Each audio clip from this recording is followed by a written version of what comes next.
All right, I think we will get started here this morning. My name is Donna Ratliff, and I am a program coordinator here at Kansas State University for the 4-H department. And I have been one of them that has been tasked with uh, working on the Discovery Days event. And so I have been fortunate to learn a little bit about this event, and I'm excited to get the ball rolling on our first ever virtual Discovery Days.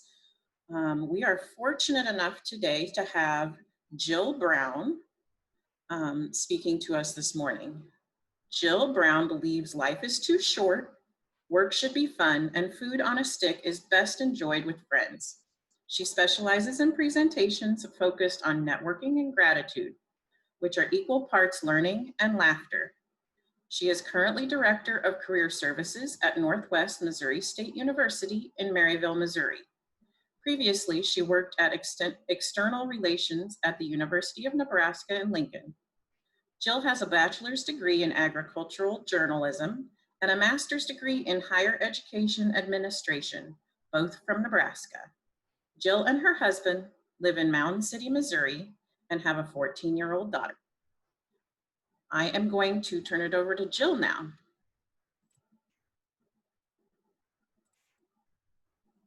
Well, good morning. I am certainly excited to be with you all today. I hope that my connection is strong enough. At any point it's not, someone just chime in and let me know that's the case. I'm going to go ahead and share my screen.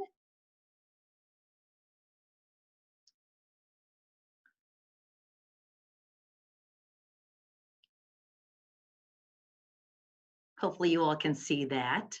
Well, good morning. I started today's talk with this image because, let's be honest, I'm the mother of a teenager, and I imagine this is actually how she looks this morning. So I am super impressed that instead of looking like this, you all have chosen to be here today and be tuned in and chiming in on this conversation where we talk about what career exploration looks like. Again, let's not tell my teenage daughter I put this image of her, though, on a screen with so many of you. So first things first, my name is Jill Brown. I currently reside in Missouri, and I have been fortunate to spend my entire career in higher education. So I love all things student development. And I am passionate about helping students figure out what those career opportunities are. I also tend to talk too much, and I have lots of stories to share. So hopefully some of the things I'll share with you today will be of value and be helpful. I also love that this particular topic we get to talk about related to career development, because let's be honest, I'm still trying to figure out what it is I want to do when I grow up. So I always love visiting with students about those same kind of discussions and opportunities, because hopefully we all learn together along the way. As we think about this topic as well, I would welcome you at the end to ask any questions. So as we're going along and you have questions, by all means, feel free to chime those in at the bottom, and I'm happy to answer them at the end of the topic. As we think about careers, though, I thought I'd talk to you a little bit about what my career opportunities looked like when I was growing up. So first of all, I was pretty sure that I should be a veterinarian because I was pretty awesome at showing my 4-H sheep at that time. Then I was pretty sure I should also be a fitness instructor. But you see, they don't make leg warmers quite like this anymore for adults. So I had to cross that also off my list of career opportunities. Then I thought about being a professional dancer, but you know what? They don't make enough hairspray to still have hair like that these days. Then apparently, I didn't even realize this, that I have been in the bunny business for a real long time because this photo is of me as a child, and it's also of me now. So obviously, I have enjoyed being in the bunny business a little too much. But honestly, this is my dream job. If they ever come up with an opportunity where you can just pet puppies, sign me up. That is what I want to do. Somebody keep me posted if that ever happens. Now, I was fortunate to be raised with a grandpa who always told us as kids that you should find a job you love and you'll never work a day of your life. Let me say that again. Find a job you love and you'll never work a day of your life. Now, as a kid, I found this pretty daunting, right? Like, well, what is this job? What is this I'm going to do? What does that even look like? My grandpa pictured there just recently passed away at the age of 93 and was still working at the radio station up until the time of his passing. So he truly did love what he did every single day. Now for me, I still vividly recall the day that this kind of clicked for me. and I figured out what it is that I wanted to do with my life. You see, I was asked to announce at the steer show at the Nebraska State Fair. And I vividly recall sitting there with a microphone in my hand and realizing I can do this every day. I could literally just have a microphone in my hand and talk and get paid to do so. What a novel idea. My first job was actually in TV. Man, look at those great bangs, right? It was in TV, like I said, and a funny story. So I actually got that job because it was Valentine's Day and everybody else was apparently busy. I was not. And so I went and ran camera for that TV station and ended up getting offered a full-time job. So I definitely didn't get into TV on purpose. It was definitely by happenstance.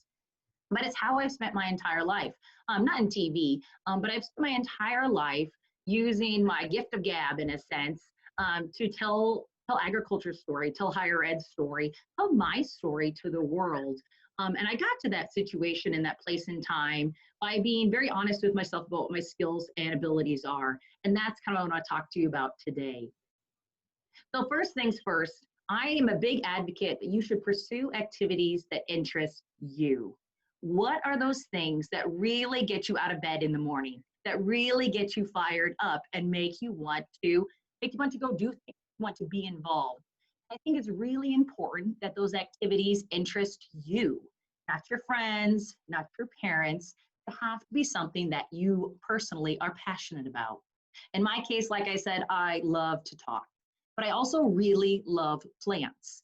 And when all of my teenage friends were probably off doing whatever it is they did in the summer, I actually spent all my summers identifying plants. Now, did I go on to an illustrious career in horticulture management? No, I did not. But do I give a better campus tour than anyone because I also added all the names of the trees and the plants? You can bet that I do. But you need to figure out what those activities are for you that interest you, that get you excited. I'm a big advocate for keeping a list. So during the next couple days, you're going to go through a lot of different sessions, be exposed to a lot of different opportunities. I'd encourage you, if you are a paper journaler, get out a piece of paper and journal these things. Or if you are more comfortable typing it on your phone, I use my notes feature all the time on my phone for this. I'm just writing down those things that interest me, those things that I found particularly of value. I also think you should timestamp it. That way you can see if those things change for you over time or whether they stay the same for you throughout the course of your time in high school and then on to whatever opportunities follow you next following high school. I love this quote. I have it up in my office and I always start all student appointments with it. And it's, don't ask kids what they want to be when they grow up.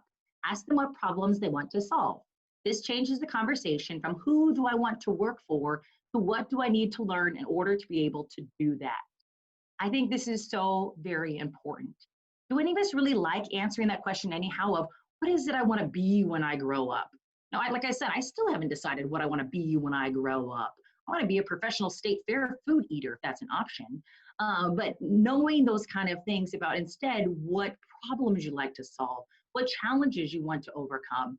Maybe you're super interested in the environment. Maybe you're very interested in your community. Whatever it might be, figuring out what those problems are you like to solve is honestly sometimes a much better way to start that conversation than just trying to answer that elusive, what do you want to be when you grow up type of question.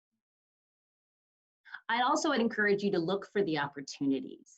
What I mean by that is so often in life, we think we know what all the job opportunities are. We think we know what we might want to do. Maybe you have this all ironed out and that's awesome as well. But what I like to do, we ride motorcycles. And so when we are riding motorcycles and we roll through a town and I see a business's name, I always like to Google the business because I want to figure out who they are. I want to figure out what kind of opportunities they have. Now, I'm not looking to change careers anytime soon, but I counsel hundreds of students like yourselves. And by doing that, I get a much better idea of what the opportunities are. So as you are out traveling around, or honestly, if you're just surfing the internet and you find something of interest to you, look and see what those opportunities are. See where the job opportunities are. See what people do there every single day. Because oftentimes we discover worlds we didn't even know exist. I'd also encourage you to job shadow. Now, I tell the students this advice all the time, and a lot of times they'll tell me, I'm not 8, I don't need a job shadow anymore, but I'm a firm believer that job shadowing never ends. Now, I am super spoiled that a big portion of my job is visiting employers. So I job shadow on a very regular basis. And I love it because oftentimes, if we don't actually get ourselves in there to see what the business is, it's really hard to even know what it is those people do actually at their jobs. Job shadowing is one of the most simple ways to build a connection with somebody. I have never once been asked by a student, hey, can I job shadow, and turned them down. And that's what I find with most employers and most people in general, is people are passionate about their work and they want to share it with you. Now, don't ask to job shadow for like a whole week. That's too much for you and for them. But asking if you can job shadow for an afternoon or a morning is a great way to, like I said, expand your network, figure out what it is people do. Now, when you job shadow somebody, though, I would highly encourage you to also ask them about their path. In other words, what kind of training did it take for them to get into this opportunity? Did they go to college? Did they go to a trade school? Did they get a certificate? What is it that they needed in order to get to there? And also, what other jobs did they have? So often we focus on that end job that we kind of forget about all the jobs they had along the way that built up to that. So when you have the opportunity to job shadow, I'd find that that's a great way to kind of learn more about that pipeline that got them to where they are today. And this is, of course, a photo of my daughter because, of course, I'm making her job shadow all the time. Next, I would also encourage you to find a mentor. Now, a lot of times when you think about finding a mentor, that sounds like a pretty daunting task. And I don't mean that you need to actually formalize a mentorship, like sign paperwork, etc. By all means, if you want to do that, please do. What I mean is more find somebody that you look up to that can provide you some good guidance, but also that you can call and ask questions of. I'm a big advocate that I think you actually need two mentors. I think you need a cheerleader and you need a coach. When students come to see me for career advice, I most commonly ask them, who do you want to talk to today? Do you want Jill, the cheerleader, to talk to you, or do you want Jill, the coach, to talk to you? Because the talk is very different. The passion and the heart is the same place. I always want you to get to your end goal, but how we get there looks very different. So finding those mentors in life are so very important. And your mentors might change over time. And mentors are also, honestly, a lot of times found in your high schools or in your extension offices, which is why it's so very important that you build those relationships out with your teachers. That way you can also lean on them as you have these kind of questions as well. I'd also encourage you to volunteer. What I mean by that is a lot of times as we're thinking about what it is we want to do someday or who it is we want to interact with, one of the quickest ways to do that is to volunteer. Volunteering is helpful for a number of reasons. One, it is a great way to boost your resume, let's be honest. Two, volunteering is a great way to meet new people. What I mean by that is a lot of times if I need to meet somebody, in my kind of role, a lot of my job is meeting new employers, new organizations all the time. Now, obviously, I can pick up the phone and I can call them or I can reach out via email or social media. But a lot of times what I like to do is do my homework and figure it out what those people are also passionate about. Are there certain places they're volunteering or giving their time? And if I can find that information, you can bet I go and do that as well. Because if I can have a shared experience with them in a positive manner, that's a great way to start building a relationship. The other great thing about volunteer work is it a great mood booster. Obviously, these last couple of months have been hard on all of us, but volunteering is a great way to kind of boost your spirits and have a better day. The photo I chose there for you is of the career closet that I actually run here on the campus that I work at in Maryville, Missouri. We started this project just a little over 2 years ago, and when we started it, I honestly didn't know if it would even work. Would people give me clothes? Would students actually want to come and shop? To date, we actually have 5 rooms now, and I've had over 500 shoppers. All the clothes are free. Students can take whatever they want. But to me, the best part about it is such a great mood booster. Never once has a student come to shop or somebody come to donate, and they haven't immediately had a big smile on their face. So if you need that kind of opportunity to have that mood booster, to build out your network, volunteering is certainly an easy place to start. Another great thing that you can do is to get involved in your community. Now, obviously, volunteer work is a great way to get involved in a community, but I also want you to kind of turn your eyes on, actually look around your community. Think about attending some of those, biscuit and gravy feeds or fish fries or whatever the case might be. Because a lot of times when we attend those kind of events, that's a great way to meet people maybe we haven't met before. And also encourage you to actually read your local paper. I know, literally read the paper. You can read it online if that's more comfortable for you. But what I want you to look at when you read the paper is where are groups meeting and are they open to students? In my previous lives of working in politics and working in higher ed, I can tell you that I went to a lot of board meetings, whether that's school boards, commissioner boards, et cetera, and students are never in attendance. On the rare occasion that a student is in attendance, you can bet that everyone in that room is paying attention. So that is definitely a great way to learn more about your community, but also get a whole bunch of advocates in your corner and to better understand what it is you might want to do, because you know they're all going to want to come talk to you. And it's a great way, like I said, to maybe find that mentor that we talked about earlier. I'm also a big fan of asking social media. Now, I know this idea might seem perhaps the craziest of them all. What I mean by that is when a student comes to see me and they tell me, you know, my dream job is to be the creative arts director for this specialized soda company. That is a very specific goal, but I do hear that on occasion. And when I hear that, what I always ask back is, who knows this is what you want to do? Usually they kind of like blink twice and look at me. And I say, no, honestly, like, is it just me and maybe your parents? Because if that's the case, that's not enough people. You need to be very vocal about what it is you want to do someday. And social media is actually one of the easiest ones to do that for. That can look like a lot of different things. I just encouraged a student yesterday. She's interested in moving to Texas and working in the animal science industry. And I said, why not throw that out on Facebook or Instagram or Twitter, whatever the case is, the medium that you like to use, Snapchat, and say, I'm interested in moving to Texas. Let me know if you know anybody who needs help in their barns, or whatever the case might be.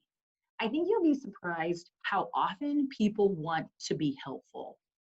So to give you an example of this, for this talk, I put out on Facebook that I was speaking to you. And what advice would they share with students like yourselves? And here is some of that advice. One of them was, hard work doesn't always have a quick return. In the age of 2-day shipping and streaming, we have forgotten that goals take time, patience, and grace. That was from a college recruiter named Tristan.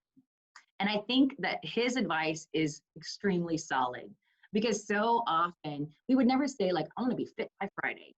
No, you would know that you need to have a plan to getting on the, to be more fit. So the same thing happens with your career goals. You can't say, I'm going to have my career locked down by Friday. But you could say, I'm going to find 2 people that I want to job shadow by Friday. So being realistic about those goals and those timelines can be helpful. Also, don't let someone tell you that STEM isn't for you. We will always need more people in the sciences and the math. And that came from Greek advisor, Megan. And I think I like this one because I do think STEM is obviously important. And I certainly see plenty of jobs in that area that are still going unfilled all the time. But I really like this quote as well, because I like that she said, don't let someone tell you. Don't let someone tell you whatever it is you're passionate about might not be for you. If you have the determination and the grit to get there, I would say that anything is possible when you think about what those career opportunities are for you. The next one is just as important to find out what you don't like as it is find out what you do like. Don't worry about picking a job title in high school. Start taking steps to find what interests you and where your passions lie and where they don't. I think this advice from Ashton, who is an ag education instructor, is so key. A lot of times, I'm a big fan. If a student comes to see me and we're talking about what it is they want to do someday, I'm always going to make them make a T chart. Now, what a T chart is literally just draw a T on a piece of paper, and on the left side, write down the things that you do like. And on the right side, write down the things that you don't like. And I'm going to encourage you to keep that T chart with you. Start it now and keep it throughout your entire career, whatever it might be. Because any time in life that I have counseled somebody who wants to leave their job or wants to just quit and have a totally new career field, it's oftentimes because they weren't honest with themselves about that don't list. In my case, I don't do well at doing math and numbers. I also don't do well at sitting at a desk every single day. So by being honest with myself as I look for opportunities, I'm always going to be happier in that job market. Obviously, I like to talk. I like to chat all day long. So that would definitely fall on that do list for me. That list is going to look different for every single one of you, and that's the goal. So be honest with yourself about that do and don't list. The last one was from Megan, who's a safety instructor, and it was relax. It's quite possible the job you end up loving the most down the road doesn't even exist today. Now, I have been doing career counseling for a real long time, and I can tell you that her quote is 100% honest.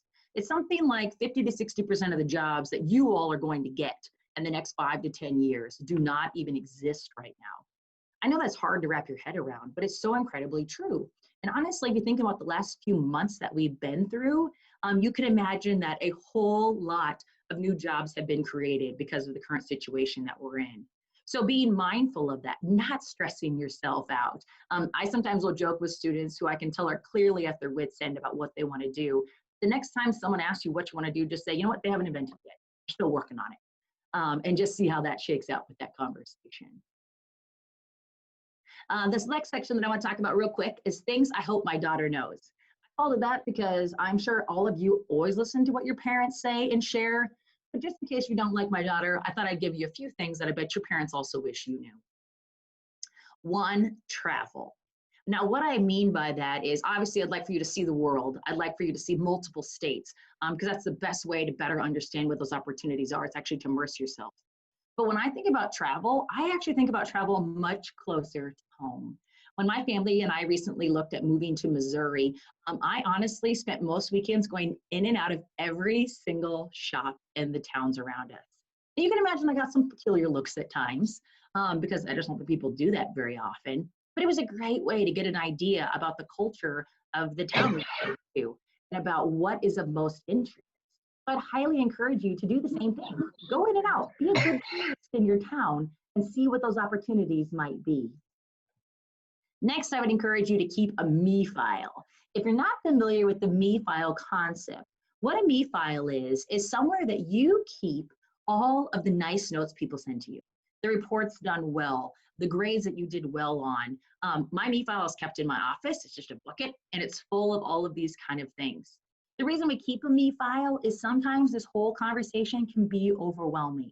Or maybe we have to give a speech, or maybe we have to prepare for an interview, whatever the case might be. Having that me file to refer to kind of perk yourself back up is so incredibly valuable and important. I don't ever dump out my me file. In other words, there's notes in there from decades ago. And sometimes that's just the kind of inspiration that I need in order to get through the day. I'd also encourage you to be curious. By no means do you need to have all the answers right now as to what your future is. That's honestly probably why you're tuning in for the next days, is because you are curious. So kudos to you and your ability to look at all of these different opportunities. Curiosity can look different for all of us. What I like to encourage you to do is, again, keep that list of those things that do interest you and allow yourself the time to go explore them. Right, wrong, or indifferent, because of this interesting time we're living in, we all have a little bit more time to be curious, to spend a little extra time researching something or talking to somebody. So take that opportunity when it happens to you and be honest about your curiosity. Just because it doesn't interest anybody else doesn't mean that it can't interest you. That's actually a beautiful thing when you figure out what that is for yourself. I'm also a big fan of the 10-80-10 rule, especially as we're talking about career opportunities and what it is you want to do. If you're not familiar with the concept, the 10-80-10 rule is that in life in general, 10% of the people are for us.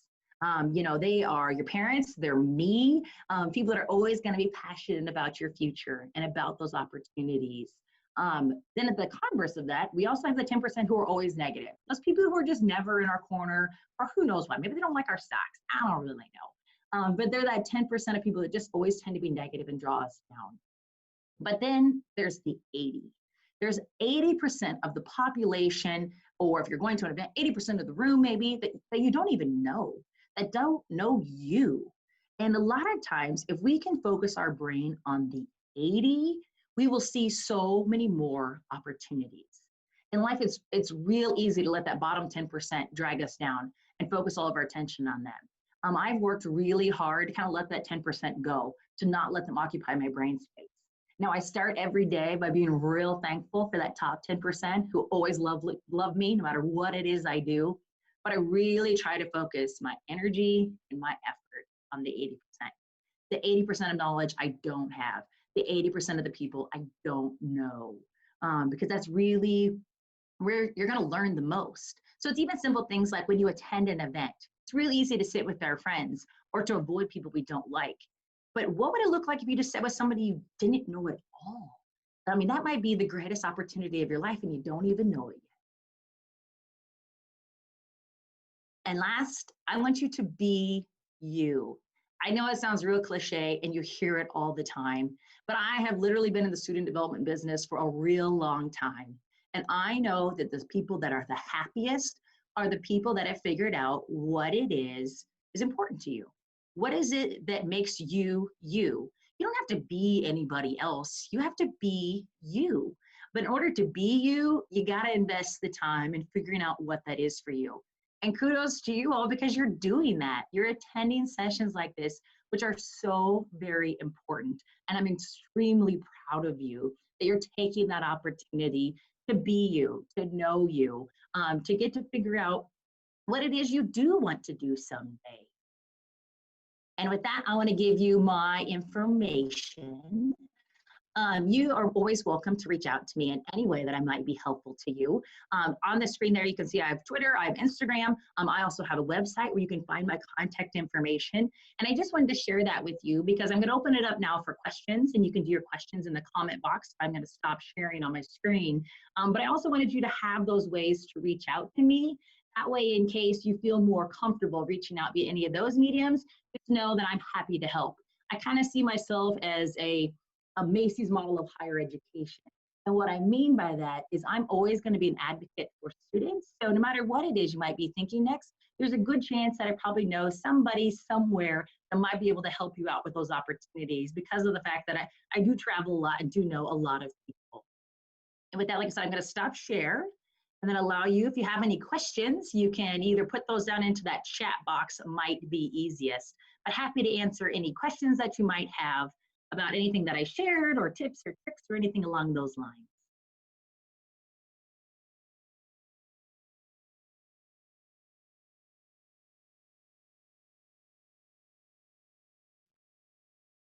And like I said, if you don't have any questions, like I said, I know it's super early in the morning. I'm just impressed you're all upright and alert and looking at your camera screen. Because like I said, my freshman in high school definitely is not. So kudos to you all for being so active and engaged. All right, I see where Sukesh has asked, what interests you to join this industry? Honestly, I joined the higher education industry kind of by happenstance. And the fact that when I was getting ready to graduate from college, I literally applied to be a cruise director, like on a Carnival cruise line. I applied to work for the BBC, which is overseas, working for that news agency. And I applied to law school. So I was pretty undecided as to what I wanted to do in life. And I actually got a job instead in higher education. Like I said, that happenstance by working for the TV station. But I stayed in higher education because I love talking to students like yourselves. I know that might sound cliche, but you truly are the future. And there's so many opportunities for you that weren't there when I was a student. But that is why I stay in higher education, because I really love that I have the best job, because I spend half my time with employers figuring out what the opportunities are, where it is you might be someday. And the other half my time I spend with cool students like yourselves. So I like to joke, I just want to be a real good magnet, because I want to help connect you to those opportunities, as long as humanly possible. That's really where my passion is. Thanks for that question.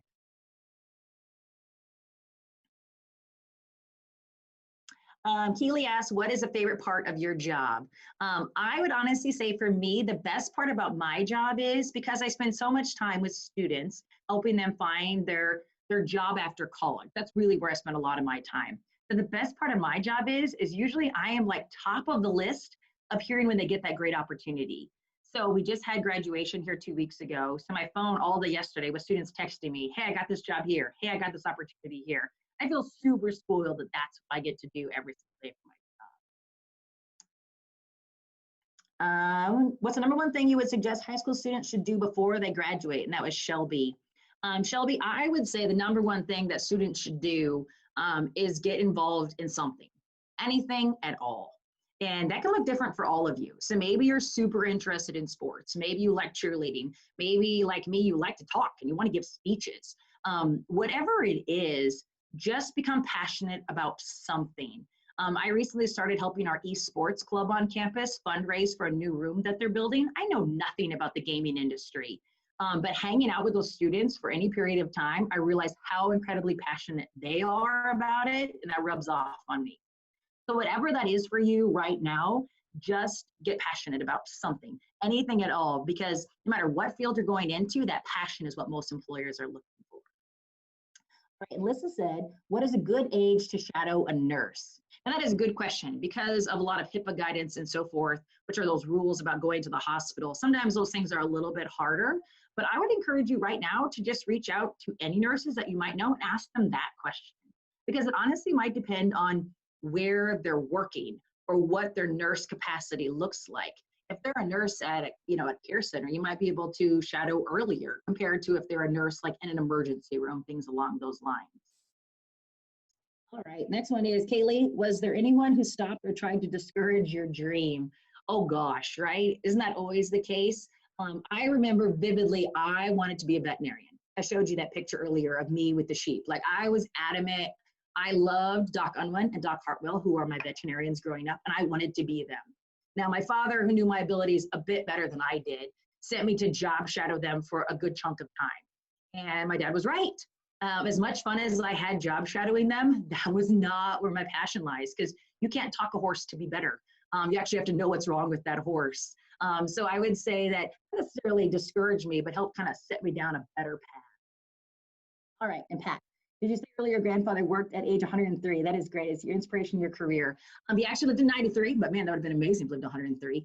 And he absolutely was how I ended up being in the talking career. When you grow up in a family of radio announcers, let's be honest, we all have our real voice and then we have our radio voice that we use on occasion. So he definitely inspired me to not necessarily pursue radio, although obviously I'm in the talking business, but he more inspired me to just figure out what it is I wanted to do. He also never let us work immediately on air. He made us do all the other jobs in the radio station so that we fully understood what it took to run a radio station. So we had to sell ads, pick out the trash, all that good jazz too, but it certainly was helpful. All right, Eric said, what if you have too many interests? How do you narrow those down into a career choice? Oh man, Eric, you and I are kindred spirits. I still got way too many things that interest me. I joke actually that's why I'm in career services, because anything that interests me, I can go pursue it because it ultimately helps you.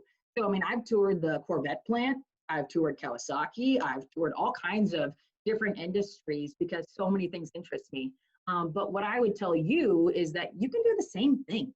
So sometimes actually shadowing and figuring out what a whole work day looks like can be actually the most helpful to kind of narrow down what that looks like. All right, Morgan says, what is a great way to help figure out what you want to do for a career? I honestly think the best way sometimes is just talking to people. And I know that sounds way too simple, but a lot of times we just need to actually ask people, what do you do all day? For instance, on the total other end of the spectrum, my husband is in the automotive industry, and he looks at really tiny spreadsheets all day long to figure out the appreciation and depreciation of car vehicles, trying to make sure cars are moving off all their lots. He is super passionate about it because now that I'm working from home, I hear him on the phone and he is so good at it, but that does not interest me at all. So knowing what those things are for you, thinking about your core group of classes that you just naturally are good at is a lot of times a good way to start figuring out what it is you want to do. All right, Stevie says, I'm passionate about graphic design, but a lot of people tell me it's hard to make it for good money in the field. Do you have advice for that? Well, Stevie, I think that's a great question, and it is a good point. But what I would tell you is broadcasting is much the same. There's a lot of yappers out there who like to talk. The reason and the way that I established my career is when I was in high school, I looked for any opportunity to cut free ads. So in your case, to do graphic design. Because if you look around your community, there's a lot of people who can't afford to have a graphic designer, to have their own radio ads, whatever the case might be. So I figured out who those people were, and I just started doing work for them for free to kind of build out my portfolio. So I would argue that if you're interested in graphic design, like just start your craft now. Look for those people that you're passionate about, figure out how you can help them, and just go ahead and like mock it up and send it to them. And say, hey, I saw that you didn't have a social media page. I'm really passionate about this. I thought I would just mock one up for you in case this is of interest. Now, did those people pay me a lot of the times? No. But did it help build out my network and get me where I am today? Absolutely. So that's what I would say. Whether you're interested in any of the creative arts, a lot of times you got to kind of throw yourself out there and put your work out there so they can see where you are. Sekesh asked, do I provide career advice for high school students? Absolutely. So that's actually why I give you my contact information. I hate that this session is in Zoom, because if we were in person, I'm the kind of speaker who comes early and stays all day long, because I really like to help students. So you have my contact information. You're welcome to contact me now, a year from now, 5 years from now. I don't plan to leave this kind of field anytime soon. And even if I did, I'd still take your calls. I got students I had in class 12 years ago who still call me to ask me for advice. So by all means, you can reach out at any time. Hensley asks, who was your biggest supporter? You know, I am super spoiled that I have a very supportive family that has always supported all of my craziness. So even on days like today, like they've all chimed in with their tidbits and their advice for you all. I also am really still in touch with a lot of my college professors as well as my high school teachers. Because I know those people saw me at my worst and at my rawest, and they usually hold me pretty accountable. So a lot of times they're also my best supporters because, like I said, they're more in that coach mentality than that cheerleader mentality that we need sometimes. Yes, Braden, I also was in 4-H for a long time. I'm actually still super involved in 4-H as well. I actually judged last night a whole bunch of FFA speeches as well for the great state of Missouri. Somebody else, can you retype them in the chat? What do you mean by that? About, oh, my contact information? Yeah, sure can. I will copy that back. Let me just do this real quick. I'll just copy them over.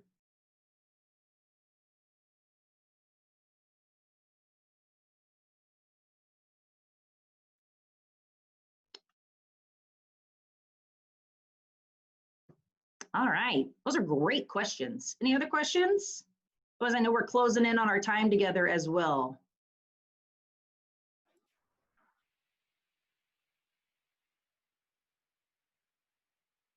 Well, if not, I would just close by again saying how super impressed I am with you all. I know I've said that numerous times, but the fact that it is a Saturday and that you, not Saturday, it's a Wednesday. See, look at me, I'm already in a Saturday. The fact that it's a Wednesday and you all chose to be here and be online and be bettering yourself, to me, is the most impressive of all. So take advantage of the next couple days to learn what that content is that your different units want to share with you. And also, I would encourage you that if you find something that interests you a lot, reach out to that person directly. I'm a big advocate for sending thank you notes to build out my network. So what I mean by that is if you attend a session on animal science, you find that it's particularly really interesting, I'm guaranteeing those speakers are also going to share their contact information with you. So send them a note, say thanks, say that you appreciated what they shared. I've been in this industry long enough to know that you're going to cross paths with people again and again. So sharing that information and reaching out to them is definitely a good way to start building that network.